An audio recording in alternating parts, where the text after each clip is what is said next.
ইরানের কথা বলতে গেলে অনেক হাদিস সামনে আসে, বিশেষ করে শিয়া সুন্নি এবং শিয়া সুন্নি হাদিসের মধ্যে গুরুত্ব নিয়ে আজকে আমরা সেটাই জানবো এবং বিশ্লেষণগুলো মিলিয়ে দেখবো এবং তারপর আমরা আমাদের চূড়ান্ত সিদ্ধান্ত গ্রহণ করবো, যাতে আমরা কি বলেছিলেন এমন কিছু কি তিনি বলে গেছেন যা আজ আমরা বাস্তবে দেখতে পাচ্ছি। ইরানের সর্বোচ্চ নেতা আয়াতুল্লাহ খামেনি বলেছেন, মুসলিম উম্মার ঐক্যই আমাদের সবচেয়ে বড় শক্তি। আমরা বিভক্ত হয়ে গেলে শত্রুরা আমাদের দুর্বল করে ফেলবে। শহীদ মোতাহারি রহমতুল্লাহি আলাই বলেছেন, ইরানের ইতিহাস ইসলামের ইতিহাস থেকে আলাদা নয়। আমরা মুসলিম, তারপরে আমরা ইরানি, আমাদের পরিচয় ইসলাম। ইমাম খোমেনি বলেছেন, ইসলাম আমাদের শিখিয়েছে আমরা সবাই ভাই ভাই। আরব অনারবদের ভেদাভেদ ইসলামে নেই, তাকওয়াই একমাত্র চাবিকাঠি। ইরানের তেল ও গ্যাস সম্পদ বিশ্বের অন্যতম বৃহৎ। এই সম্পদ কি শেষ জামানার সাথে সম্পর্কিত? হাদিসে ইমাম মাহদির শাসনামলের বৈশিষ্ট্য বর্ণিত হয়েছে। আকাশ থেকে প্রচুর বৃষ্টিপাত, জমিনে ফসলের প্রাচুর্য এবং তখন সম্পদের ন্যায্য বন্টন হবে। ইরানের তেল সম্পদ যদি ন্যায়সঙ্গতভাবে বিতরণ করা হয় তবে হাদিসের এই ভবিষ্যৎবাণীর সাথে মিলে যাবে। তবে তার আগে বড় যুদ্ধ ও ধ্বংসযজ্ঞের ভবিষ্যৎবাণী রয়েছে। নবী করিম সাল্লাল্লাহু আলাইহি ওয়াসাল্লাম বলেছেন, হত্যাকাণ্ড বৃদ্ধি পাবে। আধুনিক অস্ত্র দিয়ে এক মুহূর্তে হাজার হাজার মানুষ হত্যা করা সম্ভব। ইরানের ক্ষেপণাস্ত্র ও ড্রোন প্রযুক্তি সেই সক্ষমতা রাখে। ইরানের সর্বোচ্চ নেতা আয়াতুল্লাহ খোমেনি ইমাম মাহদির আগমনে বিশ্বাস করেন এবং বলেন, আমরা ইমাম মাহদির আগমনের জন্য অপেক্ষা করছি। তার আগমনের পূর্বে আমাদের দায়িত্ব হলো ইসলামী সমাজ গঠন করা। ইরান আজ বিশ্বের অন্যতম প্রধান ইসলামী দেশ। 85 মিলিয়ন মানুষের এই দেশের 99 ভাগেরও বেশি মুসলিম। এই দেশ নিজেকে ইসলামী প্রজাতন্ত্র হিসেবে পরিচয় দেয়। কিন্তু জানেন কি, এই দেশের ভাগ্য নিয়ে নবী করিম সাল্লাল্লাহু আলাইহি সাল্লাম কত কথা বলে গেছেন। আল্লাহ রাসূল সাল্লাল্লাহু আলাইহি সাল্লাম ইরশাদ করেছেন, আমার উম্মতের একটি দল সর্বদা সত্যের ওপর প্রতিষ্ঠিত থাকবে। প্রশ্ন হলো, সেই দলে কি ইরানের লোকেরাও আছে? আজ আমরা 20টি ভবিষ্যৎবাণী নিয়ে আলোচনা করব। কিছু হাদিস আপনাকে শিহরিত করবে, কিছু আপনাকে ভাবিয়ে তুলবে, আর কিছু আপনার ঈমানকে শক্তিশালী করবে। আল্লাহ তাআলা পবিত্র কুরআনে ইরশাদ করেছেন, হে মানুষ, আমি তোমাদের সৃষ্টি করেছি এক পুরুষ ও এক নারী থেকে, আর তোমাদের বিভক্ত করেছি বিভিন্ন জাতি ও গোত্রে, যাতে তোমরা একে অপরের সাথে পরিচিত হতে পারো। তোমাদের মধ্যে আল্লাহর কাছে সেই সর্বোত্তম যে তোমাদের মধ্যে সর্বাধিক মুত্তাকি। সূরা আল হুজরাত আয়াত 13। প্রথম ভবিষ্যৎবাণী, সিফাত যুদ্ধ ও ইরান, 657 খ্রিস্টাব্দ। ইসলামের ইতিহাসের এক গুরুত্বপূর্ণ অধ্যায়, সিফাত যুদ্ধ। আলী রাদিয়াল্লাহু তাআলা আনহু ও মুয়াবিয়া রাদিয়াল্লাহু তাআলা আনহুর মধ্যে এই যুদ্ধ সংগঠিত হয়। কিন্তু জানেন কি, এই যুদ্ধে ইরানীদের ভূমিকা কি ছিল? ইরান থেকে আগত সাহাবীরা, বিশেষ করে সালমান ফার্সি রাদিয়াল্লাহু তাআলা আনহুর অনুসারীরা এই যুদ্ধে আলী রাদিয়াল্লাহু তাআলা আনহুর পক্ষে লড়েছিলেন। নবী করিম সাল্লাল্লাহু আলাইহি সাল্লাম বলে গিয়েছিলেন, এমন ফিতনা আসবে যাতে বসে থাকা ব্যক্তি দাঁড়ানো ব্যক্তির চেয়ে উত্তম হবে। সহিহ বুখারী। সিফাত যুদ্ধ ছিল সেই ফিতনার অংশ। ইতিহাস বলে, ইরানি মুসলিমরা সংখ্যাগরিষ্ঠ ছিল। ইরানি মুসলিমরা ছিল আলী রাদিয়াল্লাহু তাআলা আনহুর সমর্থক। যুদ্ধের পর একদল ইরানি আলী রাদিয়াল্লাহু তাআলা আনহুর কাছে এসে বললেন, আমরা আপনার জন্য জান ও মাল কোরবান করতে প্রস্তুত। আলী রাদিয়াল্লাহু তাআলা আনহু তাদের দিকে তাকিয়ে বললেন, তোমরা সেই জাতির সন্তান যাদের সম্পর্কে মহানবী সাল্লাল্লাহু আলাইহি সাল্লাম ভবিষ্যৎবাণী করেছিলেন। ইতিহাস সাক্ষ্য দেয়, ইরানি মুসলিমরা সবসময় সত্যের পক্ষে দাঁড়িয়েছে। 2. দ্বিতীয় ভবিষ্যৎবাণী, আধুনিক ইরানের ভবিষ্যৎ। এখন প্রশ্ন, আধুনিক ইরানের কি হবে? নবী করিম সাল্লাল্লাহু আলাইহি সাল্লাম কি এ বিষয়ে কিছু বলে গেছেন? হয়তো সরাসরি বলেননি, কিন্তু একটি হাদিসে তিনি বলেছেন, আল্লাহ এই উম্মতের জন্য প্রতি 100 বছর পর এমন কাউকে পাঠাবেন যারা তাদের ধর্মকে সংস্কার করবে। আবু দাউদ। 1979 সালে ইরানে যে ইসলামী বিপ্লব ঘটেছিল, এই বিপ্লব কি মহানবী সাল্লাল্লাহু আলাইহি সাল্লামের সেই হাদিসের উদাহরণ? অনেক বিশ্লেষক মনে করেন, এই বিপ্লব বিশ্বব্যাপী ইসলামী জাগরণের সূচনা করেছিল।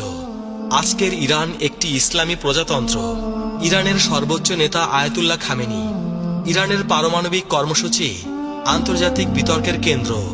নবী করিম সাল্লাল্লাহু আলাইহি সাল্লাম আরো বলেছেন, শীঘ্রই বিভিন্ন জাতি তোমাদের বিরুদ্ধে একত্রিত হবে, যেমন খাদ্যের পাত্রের দিকে খাদকরা একত্রিত হয়। আবু দাউদ। ইরানের বিরুদ্ধে পাশ্চাত্যের নিষেধাজ্ঞা, ইসরায়েলের সাথে সংঘাত, এসব কি এই হাদিসের বাস্তবায়ন? এসব সম্ভবত এই হাদিসেরই বাস্তবায়ন। তৃতীয় ভবিষ্যৎবাণী, ইরানে ইসলামের বিস্তার। নবী করিম সাল্লাল্লাহু আলাইহি সাল্লাম বলেছেন, এই দিন সেখানে পৌঁছাবে যেখানে রাত ও দিন পৌঁছায়। মুসনাদে আহমদ। ইরান ছিল সেই অন্যতম দেশ যেখানে ইসলাম দ্রুত ছড়িয়ে পড়ে। 651 খ্রিস্টাব্দে সাসানিয়া সাম্রাজ্যের পতনের পর ইরানে ইসলামের বিস্তার শুরু হয়, কিন্তু এই বিস্তার সহজে হয়নি। উমাইয়া শাসনামলে ইরানিদের প্রতি বৈষম্যমূলক আচরণ করা হতো। তাদেরকে মাওয়ালি কিংবা কৃতদাস শ্রেণীর নাগরিক হিসেবে গণ্য করা হতো। হাজ্জাজ বিন ইউসুফ ফার্সি ভাষা ব্যবহার করা নিষিদ্ধ করে দিয়েছিলেন, কিন্তু ইরানিরা ধৈর্য ধারণ করে। তারা ইসলাম গ্রহণ করল, কিন্তু নিজেদের ভাষা ও সংস্কৃতি রক্ষা করল।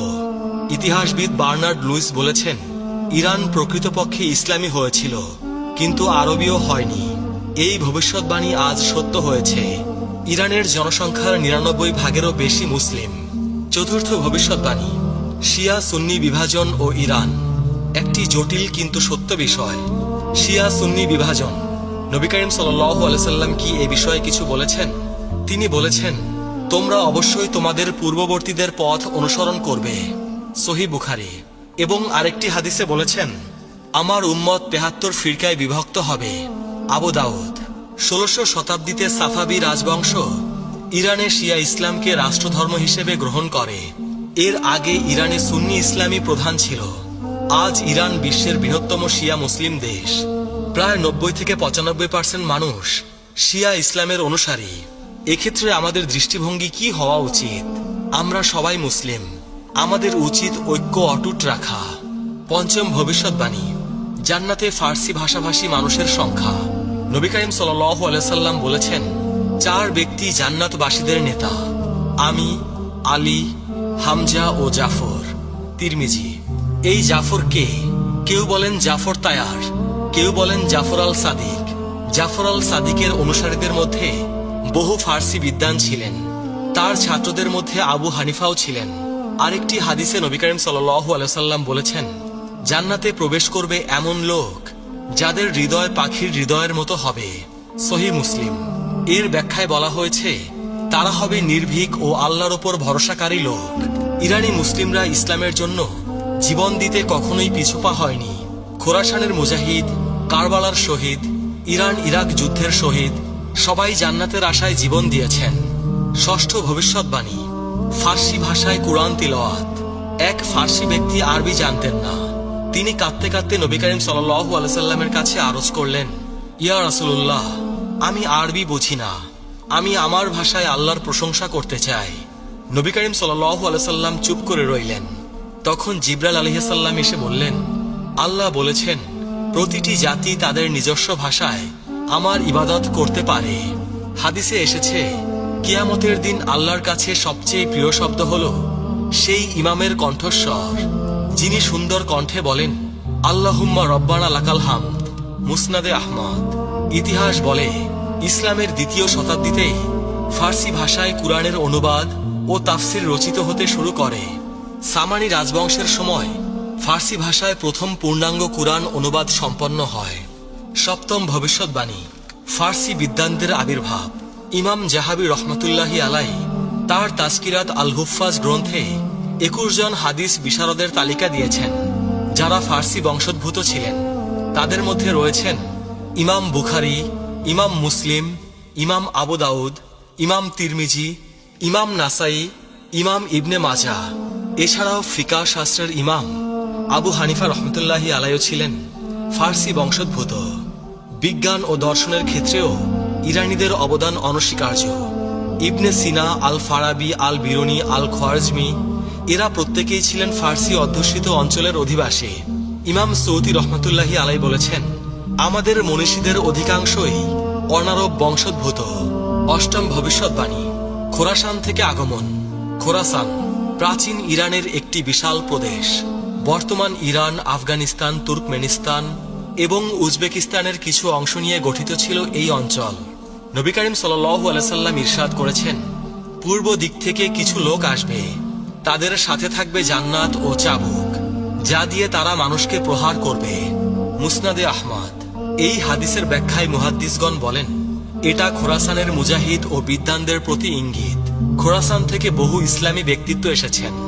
আর এক হাদিসে এসেছে, জান্নাতীরা উচ্চ কক্ষের অধিবাসীদের দিকে তাকাবে, যেমন তারা দূরবর্তী উজ্জ্বল তারকার দিকে তাকায়। সহিহ বুখারী। পণ্ডিতগণ বলেন, খোরাসানের বিদ্বানরা তাদের জ্ঞান ও তাকওয়ার কারণে জান্নাতে উচ্চ মর্যাদা পাবেন। খোরাসানের একটি বিখ্যাত শহর নিশাপুর। ইমাম মুসলিম, ইমাম তিরমিজি, ইমাম হাকিম নিশাপুরি সবাই এই শহরের অধিবাসী ছিলেন। নবম ভবিষ্যৎবাণী। কারবালার ঘটনা ও ইরানি শোক। 680 খ্রিস্টাব্দের কারবালার ঘটনা। ইমাম হুসাইন রাদিয়াল্লাহু তাআলা আনহু এর শাহাদাত। ইরানি মুসলিমরা এই ঘটনার পর থেকে ইমাম হুসাইন রাদিয়াল্লাহু তাআলা আনহু এর শোকে মাতম করে আসছেন। একটি হাদিসে এসেছে, হুসাইন রাদিয়াল্লাহু তাআলা আনহু এর হত্যার জন্য মুমিনদের অন্তরে এক উত্তাপ রয়েছে, যা কখনো ঠান্ডা হবে না। মুসনাদে আহমদ। এই হাদিসের বিশুদ্ধতা নিয়ে মতভেদ আছে, তবে ইতিহাস সাক্ষ্য দেয় ইরানি মুসলিমরা কারবালার ঘটনাকে কেন্দ্র করে গভীর আবেগ পোষণ করে। প্রতি বছর মহররম মাসে ইরানের আশুরা দিবসের মিছিল বিশ্ববিখ্যাত। সাফাবি রাজবংশ ক্ষমতায় আসার পর তারা ইরানের শিয়া ইসলামকে প্রাতিষ্ঠানিক রূপ দেয় এবং আশুরা পালনকে উৎসাহিত করে। দশম ভবিষ্যৎবাণী। ইমান যদি থুরাইয়া তারকায় থাকত। একবার এক ব্যক্তি ইমাম আবু হানিফা রহমতুল্লাহি আলাইকে জিজ্ঞেস করলেন, আপনার বংশ কোথায়? ইমাম আবু হানিফা রহমতুল্লাহি আলাই কিছুক্ষণ চুপ করে রইলেন। তারপর বললেন, আমি সেই জাতির সন্তান যাদের সম্পর্কে রাসূল পাক সাল্লাল্লাহু আলাইহি সাল্লাম ভবিষ্যৎবাণী করেছিলেন। হযরত আবু হুরায়রা রাদিয়াল্লাহু তাআলা আনহু বর্ণনা করেছেন, আমরা নবী করিম সাল্লাল্লাহু আলাইহি সাল্লামের কাছে বসা ছিলাম। তখন তার উপর সূরা জুমুয়া নাজিল হলো। যখন তিনি আয়াত তিলাওয়াত করলেন, আর অন্যদের জন্য, তাদের মধ্যে যারা এখনো তাদের সাথে মিলিত হয়নি। আমি জিজ্ঞেস করলাম, ইয়া রাসূলুল্লাহ, এই অন্যরা কারা? মহানবী সাল্লাল্লাহু আলাইহি সাল্লাম উত্তর দিলেন না। আমি 3 বার প্রশ্ন করলাম। তখন আমাদের মাঝে সালমান ফার্সি রাদিয়াল্লাহু তাআলা আনহু ছিলেন।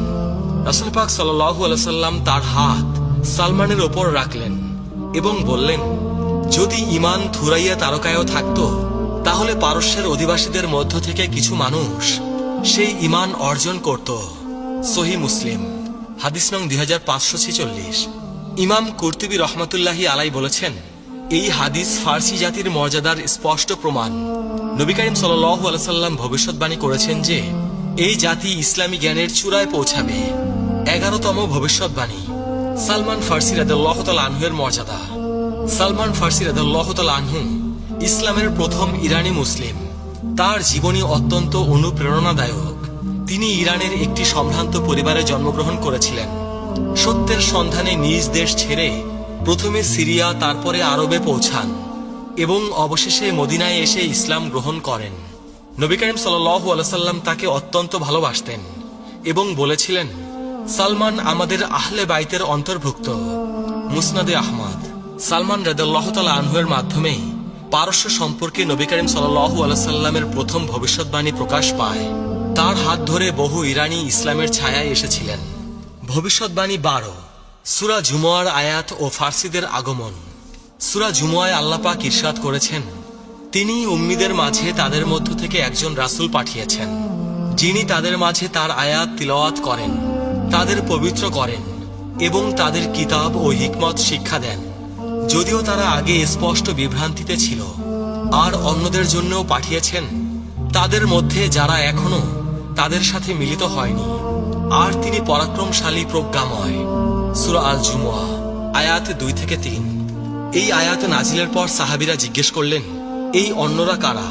রাসূল পাক সাল্লাল্লাহু আলাইহি সাল্লাম সালমান ফার্সির দিকে ইশারা করে বললেন, যদি ঈমান থুরাইয়া তারকায়ও থাকতো, তবে এই লোকেরা তা অর্জন করত। ইমাম তাবারি রহমতুল্লাহি আলাই বলেন, এই অন্যরা বলতে সমস্ত অনারবকে বোঝানো হয়েছে, অর্থাৎ যারা আরব নয়, বিশেষ করে ফার্সিদের।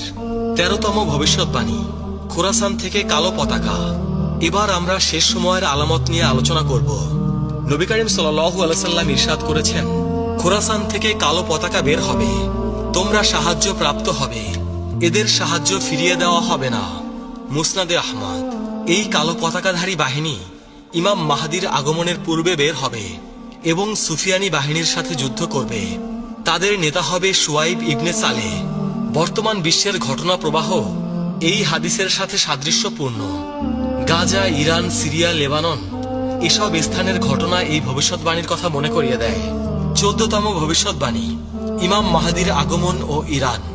নবী করিম সাল্লাল্লাহু আলাইহি সাল্লাম ইরশাদ করেছেন, যদি দুনিয়ার একদিনও অবশিষ্ট থাকে তবে আল্লাহ সেই দিনকে দীর্ঘ করবেন যতক্ষণ না তিনি আমার পরিবারের একজন লোককে পাঠান, যার নাম আমার নামের মতো, যার পিতার নাম আমার পিতার নামের মতো। আবু দাউদ। ইতিহাসবিদগণ বলেন, ইমাম মাহদির আগমনের সময় ইরানের লোকেরা গুরুত্বপূর্ণ ভূমিকা রাখবে। শিয়া বিশ্বাস অনুযায়ী ইমাম মাহদি হলেন 12তম ইমাম, যিনি 941 খ্রিস্টাব্দে গায়েব হয়ে যান। তবে এই বিশ্বাসটি সহিহ নয়। সুন্নি বিশ্বাসেও ইমাম মাহদির আগমন একটি গুরুত্বপূর্ণ বিষয়। 15তম ভবিষ্যৎবাণী, সুফিয়ানি ও ইরান। সুফিয়ানি শেষ সময়ের একজন খারাপ চরিত্র। নবী করিম সাল্লাল্লাহু আলাইহি সাল্লাম বলেছেন, পূর্ব দিক থেকে আমার পরিবারের একজন লোক বের হবে, যাকে সুফিয়ানি বলা হয়। মুসনাদে আহমদ। সুফিয়ানি সম্পর্কে হাদিসে আরো বলা হয়েছে, সুফিয়ানি বের হবে এবং 33 মাস পৃথিবী শাসন করবে। মুসনাদে আহমদ। এই সময়ে তিনি ইরান সহ বিভিন্ন দেশে ব্যাপক ধ্বংসযজ্ঞ চালাবেন। তারপর ইমাম মাহদির আগমন হবে এবং তিনি সুফিয়ানির বিরুদ্ধে যুদ্ধ ঘোষণা করবেন। ইরানের ইতিহাসে সুফিয়ানির মতো অনেক শাসক এসেছে, যেমন মঙ্গল আক্রমণ, তিমুরলংয়ের আক্রমণ। ভবিষ্যৎবাণী 16, দাজ্জাল ও ইরান। দাজ্জাল শেষ সময়ের সবচেয়ে বড় ফিতনা।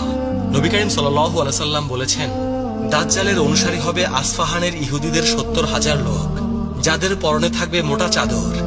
সহিহ মুসলিম। হাদিস নং 2944। আসফাহান ইরানের একটি প্রাচীন শহর। আজও সেখানে একটি ইহুদি সম্প্রদায় বসবাস করে। নবী করিম সাল্লাল্লাহু আলাইহি সাল্লাম 1400 বছর আগে বলে গেছেন যে আসফাহানের ইহুদিরা দাজ্জালের অনুসারী হবে। ইমাম নববী রহমাতুল্লাহি আলাই এই হাদিসের ব্যাখ্যায় বলেন, এই হাদিস একটি স্পষ্ট ভবিষ্যৎবাণী যে দাজ্জালের অধিকাংশ অনুসারী হবে আসফাহানের ইহুদিরা। এটি নবুয়তের একটি বড় নিদর্শন।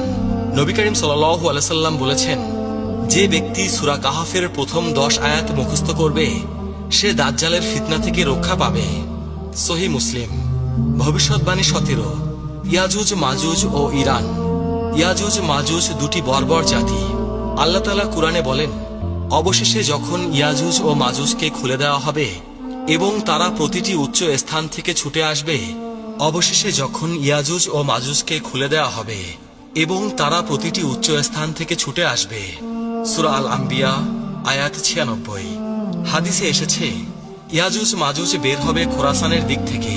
তারা এত বেশি সংখ্যক হবে যে তাদের সামনে কোনো কিছুই টিকতে পারবে না। নবী করিম সাল্লাল্লাহু আলাইহি সাল্লাম বলেছেন, ইয়াজুজ মাজুজ প্রতিদিন প্রাচীর খোঁড়ে। যখন তারা সূর্যের আলো দেখতে পায় তখন তাদের নেতা বলে, ফিরে যাও, আগামীকাল আবার খুঁড়ব। মুসনাদে আহমদ।